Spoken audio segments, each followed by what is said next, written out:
Hello and welcome to another Sprues and Brews unboxing. Today we're looking at the Typhon Heavy Siege Tank for Warhammer The Horus Heresy. So first of all, just want to say a massive thanks to Games Workshop for sending us a free review copy a little ahead of time to check out and unbox on the site. What we're going to do today is have a look at the kit, check out the sprues, and then hopefully I should have this built up by the time the video goes out. Unfortunately it's arrived a little bit late for me to get it painted, but I'm hoping to end the video off with some shots of the completed tank to show off what it looks like. So yeah, this is a Lord of War option for your Astartes armies in the Horus Heresy. Basically it's a Land Raider chassis with a big old siege cannon on the front of it. Designed by Perturabo apparently. Perfect for blasting a hole through the Imperial Palace, I guess. So yeah, let's pop this open first and just have a look, and it is a beautiful looking kit. Now I'm working on a World Eaters tank company using their unique Rite of War. A little bit unusual for World Eaters. You'd expect them to be, you know, stabbing things. But they have a really cool Rite of War, which is kind of very heavily based around tanks. So I'll probably be painting this white and blue to go with it. Like I say, unfortunately, I won't be able to get this painted in time for the video to go out. However, what I will do, there'll be a companion article over on spruesandbrews.com. And what I will do, once I've painted up the tank and you know, got it all together, I'll get some images in that article just to show it off at its best. So yeah, it's a big old tank. You've got some sponson options on the side of it, of a heavy flamer, a Volkite culverin, or a las cannon. For the main gun itself, there's no options, it's just that big old siege cannon. And yeah, it very much looks like a Spartan with a big gun on the front of it. It's essentially the same kit. When we go through it, I suspect majority of those frames in here we'll have seen before on the existing Spartan kit, probably with a new piece to build the front of the weapon.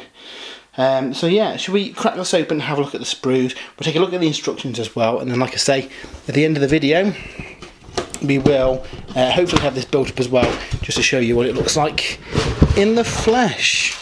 So we get, as ever, a big box filled with sprues. So let's have a look at this. We get the standard kind of sponson sprue. We've seen this on the Predators, so it doesn't have the kind of you know, multiple las cannons that the Land Raider and the Spartan has. Instead it has the single kind of sponson mounts that we see on the Predator and the like, so that's an interesting distinction between them. We also get a sprue for the main cannon itself, and like I say, it's a big old cannon. They've designed these kits really well to kind of like minimise the frames that they need.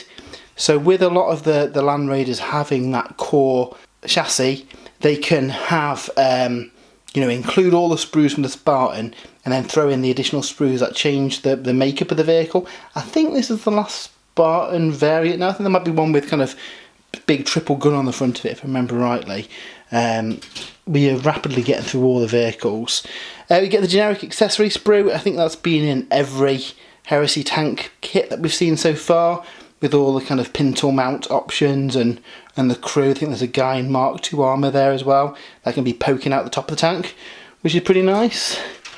This is from the generic Land Raider kit, I think. So I think it is just the one sprue that changes it from the profile of the Spartan into the Typhon. So again, some inventive use of sprues to kind of make that work. Onto the main body again. We've seen this before. This is the generic Land Raider sprue. I believe this is the Spartan sprue. Well, it just says Land Raider on it. There is one that kind of adds some spacers to make it a bit bigger. So that kind of changes the profile of the tank. And that's how they've done all these Land Raider variants, by just having these core frames and adding spacers and stuff. We then get another sprue in there. That is the kind of the outside of the tracks and everything. Again, you've got options on there for some faction specific symbols, like the Eye of Horus on there and an Imperial Eagle, just like the normal kit. And then finally we get another track sprue piece here, and this is labelled Spartan as well, maybe? It's just Land Raider 2. So a lot of these are just the generic Land Raider pieces. So if you've built a Land Raider or a Spartan, it should be fairly easy to put together. We also get the same transfer sheet that we've seen in all the vehicles with the Imperial Fists and Sons of Horus iconography. And then finally, we'll have a look at the instructions and just have a quick look at how this goes together.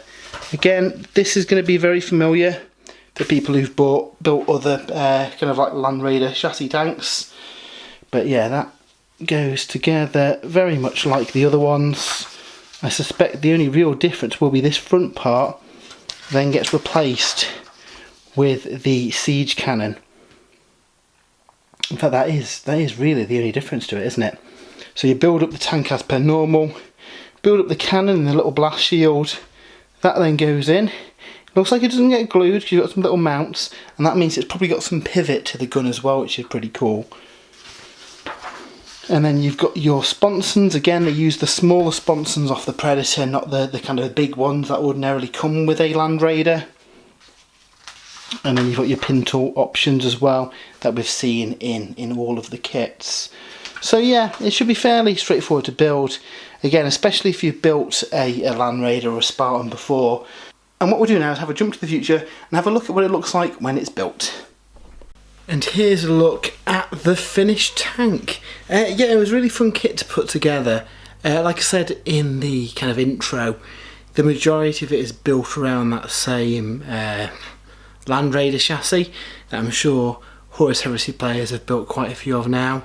The main difference really is the front piece and the top piece, and then obviously the massive siege cannon that it's got.